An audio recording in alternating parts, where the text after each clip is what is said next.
Now, welcome to another weekend ramble, where this time I have no idea what the topic is going to be, so do enlighten us. The topic is Mando Season 3 what it was because it needed to get somewhere to set up the beginning of their, movie thing. Yes. Thanks for joining us. That's... Wow. No, that would be the shortest weekend ramble in history. Shortest ramble you've ever done. Yes. As I say it again. Yes. I think so. I think there was such a departure from the first two seasons, kind of the smaller scope and scale. There just were episodes where you look back and you're like, that didn't seem to serve any purpose within the season itself. I look at episode 3 in particular. Right. It was like they did this weird beat for beat thing. Well, we need to be at this point by the time we're done with this season because I need these players where they're going to be for Ahsoka or for Skeleton Crew or because Season 4 of Mando needs to start moving us towards this cinematic movie event that we're doing. Yeah, I almost wonder if the Ahsoka series and dealing with Thrawn accelerated plans they may have had to kind of remove Gideon from the board. They had to get rid of Gideon, and they had to curtail and give you kind of a little end to Mando so they could restart him where he needs to be going. Could that even be why Grogu got put back immediately? It's because for some reason we need okay, we got to put these two back together. If we wait too long, it's not going to be good because we can't wait. We got to put them back. I think partially that. I do think partially studio interference or Disney interference. I know what Jon Favreau says. I want to believe Jon Favreau, but when you consider just the amount of money that is involved around Grogu, talking mainly merchandise, just potential viewers of this season, Disney is, of course, going to be very curious what his plans are and may have suggested bringing him back sooner than expected. Well, and cutting out a show like Rangers of the New Republic. Yeah, because that's where the Pershing story belonged. That's where Carson Teva's history and looking into the amnesty program should have been. Instead, it got thrown into Mando.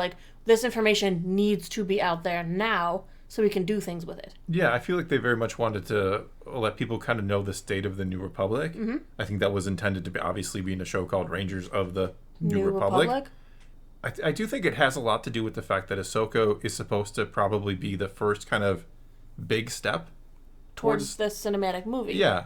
Because if you don't watch the first two seasons of Mandalorian, I don't feel like you're missing much in terms of any kind of larger narrative they might try to be forming. But this season, it definitely felt like I agree, it definitely felt like they're trying to set something bigger up. Like they all of a sudden, they're like, okay, the first two seasons worked. We now know we can move towards something bigger. Let's start doing that.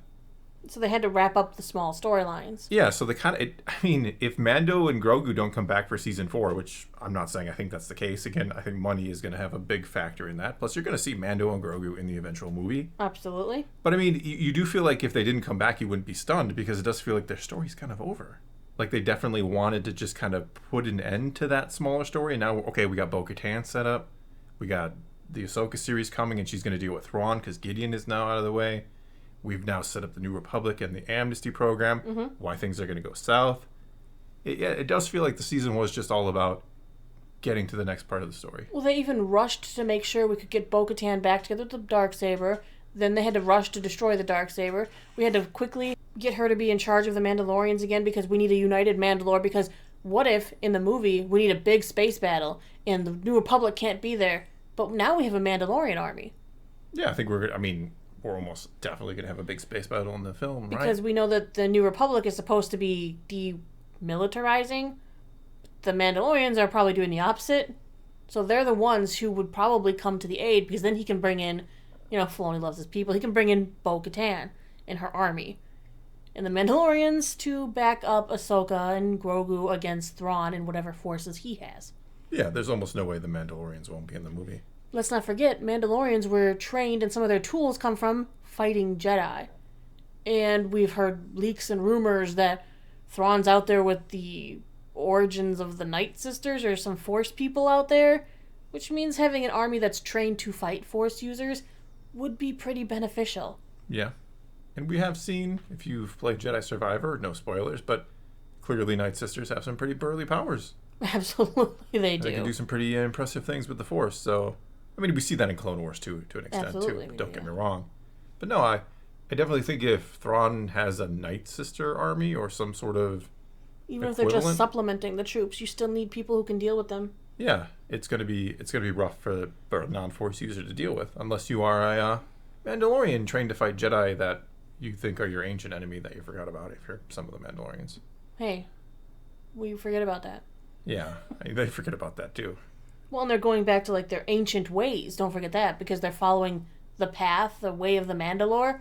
The way of the Mandalore would probably be practicing ancient traditions, which are things that would probably fight Jedi. Yeah, I think so. I think they're gonna go back to a little more warrior ways because I think they need to fight to regain kind of their foothold in the galaxy, right? They don't have one. They got their planet back, but that doesn't mean that there won't be people gunning for them while they're weak. I definitely think that's part of why Season 3 went bad, is they've had to rush all these storylines in there so that we're set up for the cinematic event that's coming so that they have a nice launching point, because Disney has announced that they're cutting costs and cutting content, possibly. Yeah, plus this season brought in the pirates, which seems like they're going to be pretty important going forward. They were working alongside the Empire to an extent for reasons, and they're going to be in Skeleton Crew. So I feel like the pirates might have something to do. And what's interesting to note, not that I think it's going to be relevant, but it could be, like Aftermath set up the pirates. There was actually kind of this pirate that took over an entire Super Star Destroyer. I know, sounds a little weird, but they did, and they kind of had their own little thing going out there in wild space. So I don't know, maybe they want that Super Star Destroyer back. Maybe that's what the Empire is working towards with them. I don't know. Or maybe it'll all be ignored.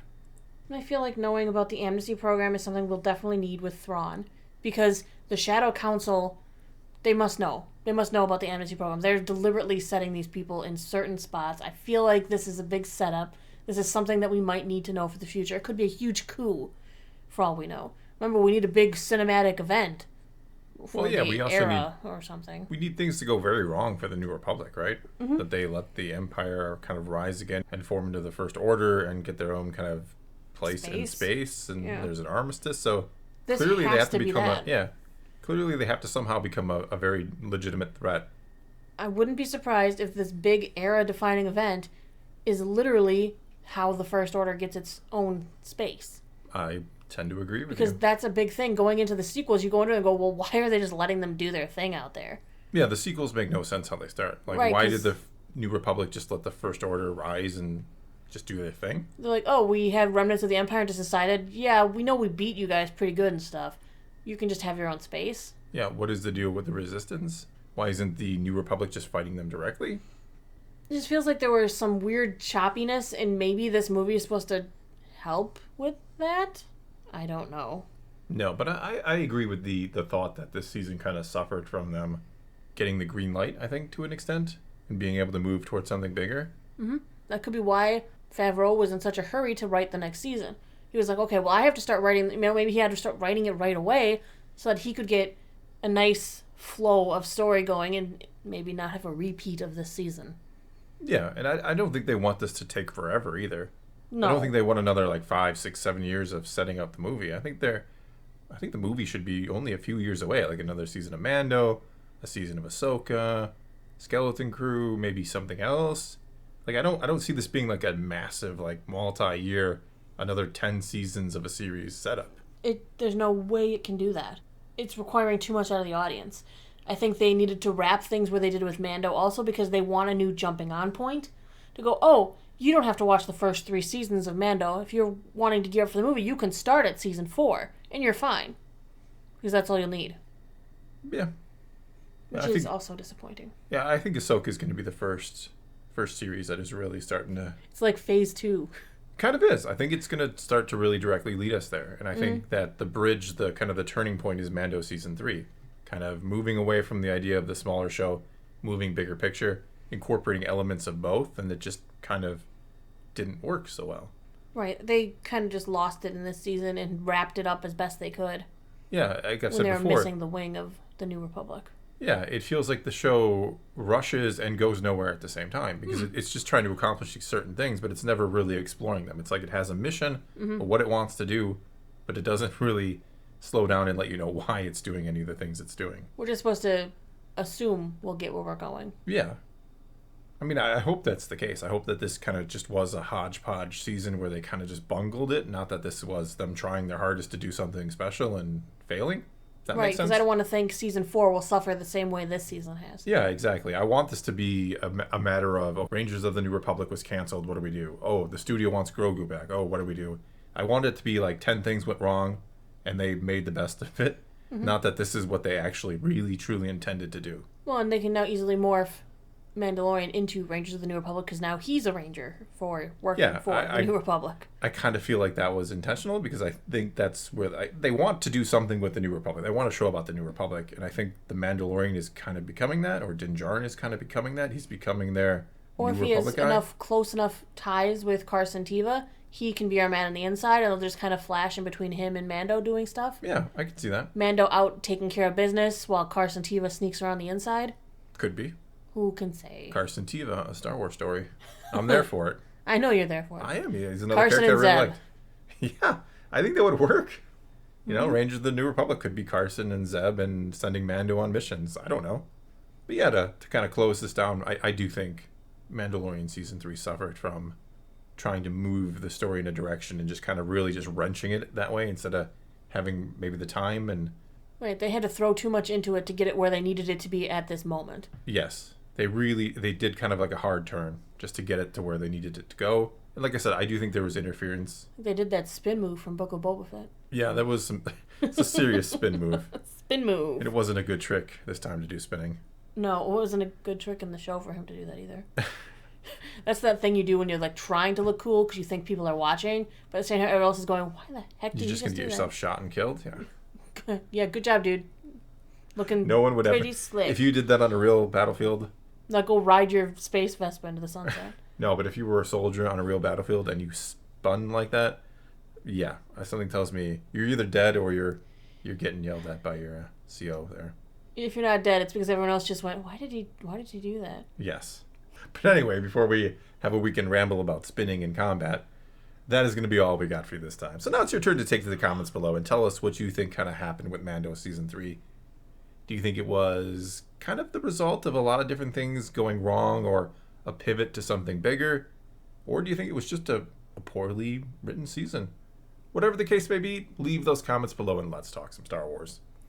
And until next time, thanks for watching.